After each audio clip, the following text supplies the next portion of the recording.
दोस्तों आज हम बात करने जा रहे हैं। हमारा टॉपिक है आपके राज्य का हम पढ़ रहे थे और राज्य में आज हमारा टॉपिक हम स्टार्ट करने जा रहे हैं मुख्यमंत्री और उसकी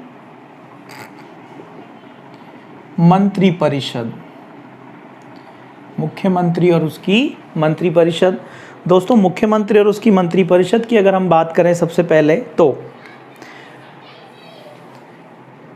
अनुच्छेद 164 क्लोज 1 में बताया गया है। अनुच्छेद 164 क्लोज 1 में बताया गया है कि मुख्यमंत्री की नियुक्ति राज्यपाल करेगा। मुख्यमंत्री की नियुक्ति राज्यपाल करेगा तथा राज्यपाल उसी व्यक्ति को मुख्यमंत्री नियुक्त करेगा जो विधानसभा के बहुमत दल का नेता हो। विधानसभा के बहुमत दल का नेता हो, उसी व्यक्ति को राज्यपाल मुख्यमंत्री के रूप में नियुक्त करेगा। आगे बात करते हैं दोस्तों अन्य मंत्रियों की नियुक्ति। अन्य मंत्रियों की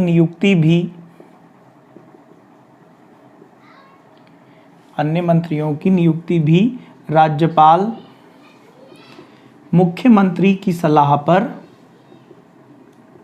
करेगा।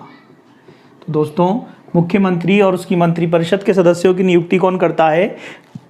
नियुक्ति राज्यपाल करता है। आगे हम बात करते हैं दोस्तों नियुक्ति के बाद में बारी आती है इनकी योग्यताएं। मुख्यमंत्री और उसकी मंत्रिपरिषद के सदस्यों की योग्यताएं। इनकी योग्यताएं बताई गई दोस्तों अनुच्छेद 164 क्लोज 4 में। योग्यताओं में पहली योग्यता बताई गई है इनकी विधानमंडल का सदस्य हो। विधानमंडल का सदस्य हो। दूसरी योग्यता बताई गई है दोस्तों यदि विधानमंडल का सदस्य नहीं है, यदि विधानमंडल का सदस्य नहीं है तो 6 माह के अंदर सदस्यता ग्रहण करे। यदि विधानमंडल का सदस्य नहीं है दोस्तों और कोई व्यक्ति मुख्यमंत्री या मंत्री बना दिया जाता है तो उसके लिए जरूरी है कि वो 6 महीने के अंदर क्या करे? विधानमंडल की सदस्यता ग्रहण कर ले। अगली बात है दोस्तों मुख्यमंत्री और उसकी मंत्रिपरिषद के सदस्यों की शपथ। इनकी शपथ के बारे में बताया गया अनुच्छेद 164 क्लोज 3 में।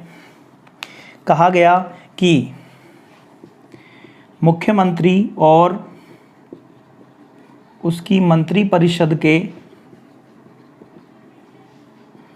सदस्यों की शपथ का प्रारूप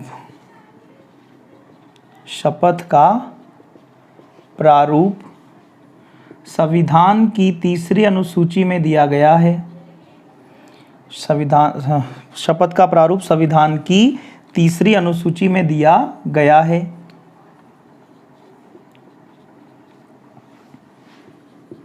तीसरी अनुसूची में दिया गया है जिसके तहत ये राज्यपाल के समक्ष पद और गोपनीयता की शपथ लेते हैं। पद और गोपनीयता की क्या लेते हैं दोस्तों? ये शपथ लेते हैं। किसके सामने शपथ लेते हैं? राज्यपाल के सामने लोग अपनी शपथ लेते हैं। एक बार फिर से बता रहा हूं मुख्यमंत्री और उसकी मंत्रिपरिषद के बारे में हमने देखा दोस्तों। हमने दोनों को कंबाइन कर दिया। मुख्यमंत्री और मंत्रिपरिषद को अलग अलग नहीं पढ़ रहे, दोनों को साथ ही पढ़ रहे हैं। हमने देखा 164 क्लोज 1 में कहा गया कि मुख्यमंत्री की नियुक्ति राज्यपाल करेगा और राज्यपाल उसी व्यक्ति को मुख्यमंत्री नियुक्त करेगा जो विधानसभा के बहुमत दल का क्या है? नेता है। अन्य मंत्रियों की नियुक्ति भी कौन करेगा? राज्यपाल करेगा। किसकी सलाह पर? मुख्यमंत्री की सलाह पर। योग्यताएं बताई गई है इनकी 164 क्लोज 4 में। पहली योग्यता बताई गई विधानमंडल का क्या होना चाहिए, सदस्य होने चाहिए। यदि विधानमंडल के सदस्य नहीं है तो कितने समय के अंदर अंदर बन जाए, तो 6 महीने के अंदर अंदर विधानमंडल की सदस्यता ये लोग ग्रहण कर लें। इनकी शपथ बताई गई अनुच्छेद 164 क्लोज 3 में कहा गया कि मुख्यमंत्री और उसकी मंत्रिपरिषद के सदस्यों की शपथ का प्रारूप संविधान की 3री अनुसूची में दिया गया है, जिसके तहत ये लोग राज्यपाल के समक्ष क्या करते हैं, शपथ लेते हैं। आगे बात करते हैं दोस्तों शपथ के बाद में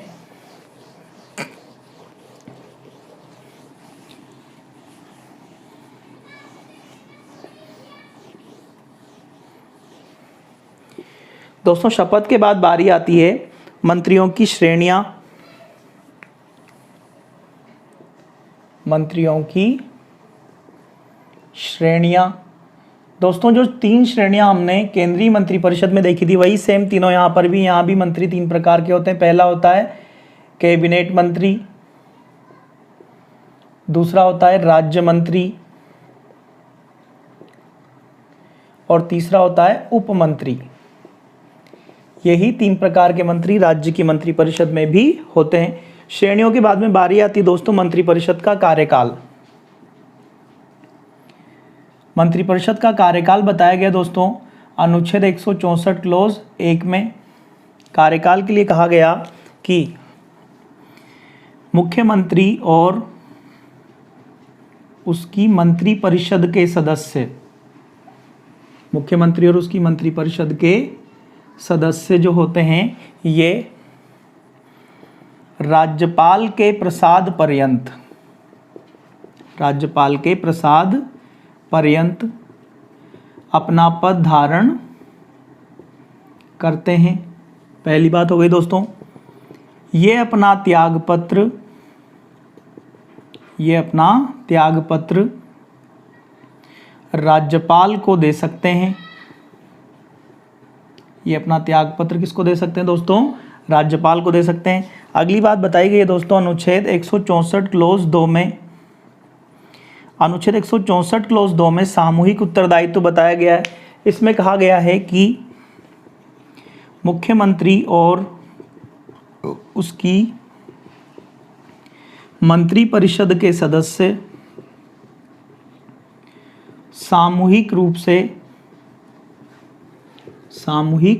रूप से विधानसभा के प्रति उत्तरदायी होते हैं। विधानसभा के प्रति उत्तरदायी होते हैं। मुख्यमंत्री और उसकी मंत्रिपरिषद के सदस्य दोस्तों किसके प्रति उत्तरदायी होते हैं, विधानसभा के प्रति उत्तरदायी होते हैं। एक बार फिर से बता दे रहा हूं दोस्तों, मंत्रियों की श्रेणियों की अगर बात करें तो 3 प्रकार के मंत्री होते हैं यहाँ पे, कैबिनेट मंत्री, राज्य मंत्री और उपमंत्री। इनका कार्यकाल 2 अनुच्छेदों में दोस्तों 164 क्लोज 1 कहता है कि मुख्यमंत्री और उसकी मंत्रिपरिषद के सदस्य राज्यपाल के प्रसाद पर्यंत अपना क्या करते हैं, पद धारण करते हैं। जबकि 164 क्लोज 2 में कहा गया है कि मुख्यमंत्री और उसकी मंत्रिपरिषद के सदस्य सामूहिक रूप से विधानसभा के प्रति उत्तरदायी होते हैं। अगली बात है दोस्तों इनका वेतन।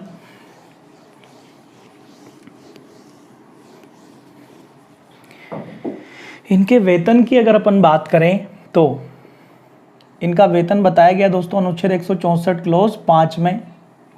वेतन के लिए कहा गया कि मुख्यमंत्री और उसकी मंत्रिपरिषद के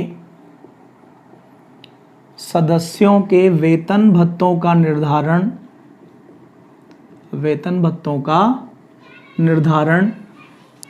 राज्य विधानमंडल कानून बनाकर करेगा। दोस्तों मुख्यमंत्री और उसकी मंत्रिपरिषद के सदस्यों के वेतन भत्तों का निर्धारण कौन करता है दोस्तों, तो राज्य विधानमंडल करता है। इनके वेतन भत्तों का निर्धारण कैसे होता है, तो कानून बनाकर किया जाता है। अगला हेडिंग है दोस्तों मुख्यमंत्री और उसकी मंत्रिपरिषद की शक्तियों की बात करें दोस्तों, मुख्यमंत्री और उसकी मंत्रिपरिषद की शक्तियों में इनकी पहली शक्ति है मंत्रिपरिषद की शक्तियों में शासन की नीति का निर्धारण करना। शासन की नीति का निर्धारण करना दोस्तों कैसे करते हैं शासन की नीति का निर्धारण, तो मुख्यमंत्री और उसकी मंत्रिपरिषद के सदस्य मंत्रिपरिषद के सदस्य राज्य के शासन को संचालित करते हैं। राज्य के शासन को संचालित करते हैं। इसके लिए शासन को अलग अलग विभागों में बांट दिया जाता है। अलग अलग विभागों में क्या कर दिया जाता है दोस्तों? बांट दिया जाता है। जैसे गृह विभाग, वित्त विभाग, ठीक है दोस्तों, इस तरीके से शिक्षा विभाग, कृषि विभाग, इस तरीके से शासन को अलग अलग विभागों में क्या कर दिया जाता है? बांट दिया जाता है। और इस प्रकार से शासन की नीति का क्या करते हैं? निर्धारण करते हैं। दूसरे इनकी शक्ति है दोस्तों, उच्च पदों पर नियुक्ति के लिए राज्यपाल को परामर्श देना। तो दोस्तों दूसरा काम ये लोग करते हैं, जितने भी उच्च पद हैं उन पर नियुक्ति के लिए राज्यपाल को ये लोग क्या करते हैं? परामर्श देते हैं। जैसे आरपीएससी के अध्यक्ष या सदस्यों की नियुक्ति के लिए परामर्श आदि। इसके बाद अगर बात करें दोस्तों तो इनकी तीसरी शक्ति होती है विधानमंडल में सरकार का प्रतिनिधित्व करना। विधानमंडल में सरकार का प्रतिनिधित्व करना। दोस्तों मुख्यमंत्री और उसकी मंत्रिपरिषद के सदस्य जो हैं, मुख्यमंत्री और उसकी मंत्रिपरिषद के सदस्य ही विधानमंडल में सरकार का प्रतिनिधित्व करते हैं। सरकार का प्रतिनिधित्व करते हैं क्योंकि ये ही विधानसभा के बहुमत दल के सदस्य होते हैं। क्योंकि ये ही विधानसभा के बहुमत दल के क्या होते हैं? सदस्य होते हैं। ठीक है दोस्तों, हम तीन शक्तियां देख चुके हैं। पहली हमने देखी शासन की नीति का निर्धारण करने का ये लोग काम करते हैं। उच्च पदों पर नियुक्ति के लिए राज्यपाल को ये लोग परामर्श देते हैं। विधानमंडल में सरकार का ये लोग प्रतिनिधित्व करते हैं। इसके बाद चौथी शक्ति है दोस्तों इनकी कानून निर्माण का कार्यक्रम ये लोग निर्धारित करते हैं।